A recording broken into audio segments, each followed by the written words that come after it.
niyang layunin at kung paano po unti-unti na bago yung pamamaraan ko ng pamumuno sa pamamagitan ng pananampalataya.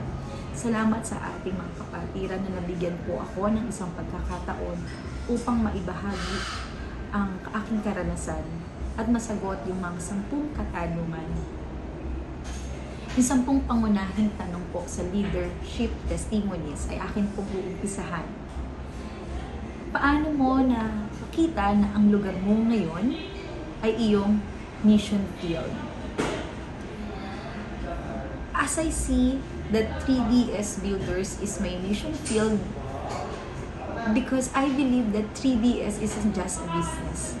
It's God mission, given mission field. Dahil bawat empleyado, bawat kliyente, bawat supplier ay pinagkaloob ng Panginoon dahil they are souls. Yung mga kaluluwa na to ay isang napakamahalaga sa Panginoon. And this is a platform that God used na makarating at maibahagi ang salita ng Panginoon. I see it as a daily opportunity to reflect God's goodness in the marketplace. Second question is, ano ang unang hakbang na ginawa mo para makapagsimula ng discipleship sa lugar na yon?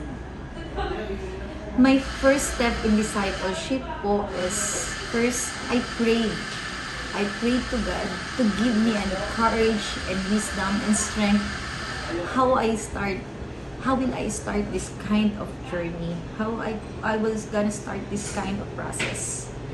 My first step was prayer. I asked God, Lord, bigyan mo ko ng kalakasan, bigyan mo ko ng kaunawaan kung paano ko na naisip, paano ko maibabahagi yung kabutihan mo. To lead not just by skill, but with faith. I started by building relationship with my team, caring to them genuinely. Eventually, I initiated weekly devotional. So, nagkaroon kami ng gawain every week. I started collating them. I started to talk about what their problems, talk about life, yung mga faith nila at mga struggles nila. So, doon nag-start. So, minsan nag-one-on-one kami bago ko po marating yung weekly devotional. So,